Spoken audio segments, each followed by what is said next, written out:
আয়োজনের শুরুতেই শ্রদ্ধা ভরে স্মরণ করছি বাংলা চলচ্চিত্রের দেবদাস খ্যাত মহানায়ক বুলবুল আহমেদকে।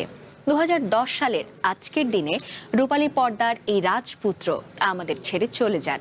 70 ও 80-র দশকে নায়কোচিত সুঠাম দেহ, তীক্ষ্ণ দৃষ্টি আর সাবলীল অভিনয়ে তিনি জয় করেছিলেন কোটি দর্শকের মন।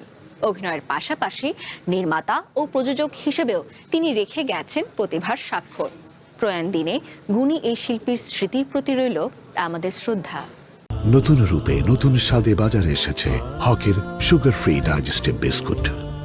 হক ফুড ইন্ডাস্ট্রিজ লিমিটেড। কি বলে সে আমাকে ভালোবাসে, কিন্তু আমি তা চাই না। বাঙালির দর্শকদের হৃদয়ে তিনি চিরকাল বেঁচে থাকবেন দেবদাস হয়ে। রূপালী পর্দার রোমান্টিকতা আর আভিজাত্যের এক অনন্য প্রতীক ছিলেন তিনি। অভিনয়ের গুণে নিজেকে ছাপিয়ে সময়কে যিনি জয় করেছেন স্বমহিমায়, তিনি বুলবুল আহমেদ। এখনো জেগে কেন দেবদাস? রোজ রোজই কি ঘুম হয়? 70-এর দশকে এই গুণী শিল্পী ঢাকায় সিনেমায় নিয়ে আসেন এক নতুন ধারা। স্বতন্ত্র অভিনয় দিয়ে সেই সময় যে কয়জন সুদর্শন নায়ক দর্শক মন জয় করেছিলেন, বুলবুল আহমেদ তাদের অন্যতম। 1964 সালে বুলবুল আহমেদ ছোট পর্দা দিয়ে কেরিয়ার শুরু করলেও 1973 সালে ইয়ে করে বিয়ে সিনেমা দিয়ে পা রাখেন বড় পর্দায়। তবে নায়ক হয়ে বড় পর্দায় অভিষেক হয় অঙ্গীকার ছবি দিয়ে। আমার দুটি চোখ পাথর তো নয়। শুধু একজন অভিনেতা হিসেবেই নয়, ক্যামেরার পেছনে পরিচালক ও প্রযোজক হিসেবেও কাজ করেছেন বুলবুল আহমেদ। রূপালী পর্দার এই গুণী মানুষের অবদান তাই আজও স্মরণ করেন তার সহকর্মী ও অনুজরা।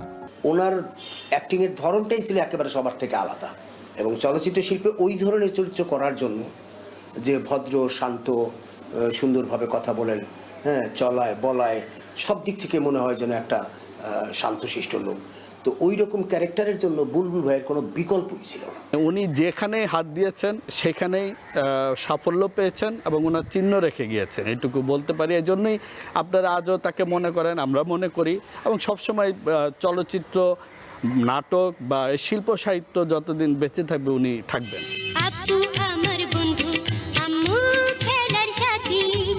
বছর দুয়েক আগে বুলবুল আহমেদের বর্ণাঢ্য জীবনের গল্পে বায়োপিক নির্মাণের কথা জানিয়েছিলেন মেয়ে ঐন্দ্রিলা আহমেদ।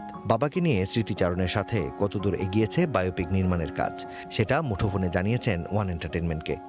একজন স্বামী হিসেবে, একজন পিতা হিসেবে আমাদের সবার মনে, আমাদের জীবনে তার যেই ছাপ, যে ভালোবাসা, তার যে আদর্শ, তা নিয়ে কিন্তু আমরা চলছি। উনি আমাদের অনেক আদর করতেন। যেরকম আমি বায়োগ্রাফি লিখে বা ডকুমেন্টারি বানিয়ে প্রশংসিত হয়েছে, আমি চাই যে এই বায়োপিকটা যদি আমি তৈরি করি সেভাবেই যেন প্রশংসিত হই। এর জন্য আমার ইচ্ছা যে যখন করব পারফেক্টলি করব। এই মুহূর্তে আমি প্রিপারেশনে আছি, আমি টাইম বলতে পারছি না যে কবে, বাট আমার ইচ্ছা আছে। বাকিটা তো আল্লাহর ইচ্ছা। সীমানা পেরিয়ে মহানায়ক, দেবদাস, যৌতুক, ভালো মানুষ কিংবা রাজলক্ষ্মী শ্রীকান্তের মতো আলোচিত ছবিগুলোতে অভিনয়ের নৈপুণ্য আর ব্যক্তিত্বের আভিজাত্যে বুলবুল আহমেদ নিজেকে নিয়ে গিয়েছিলেন এক অনন্য উচ্চতায়। এক জীবনে বড় পর্দায় অভিনয়ের জন্য 4 বার জাতীয় চলচ্চিত্র পুরস্কার পেয়েছেন বুলবুল আহমেদ। তুমি ছাড়া আমি একা।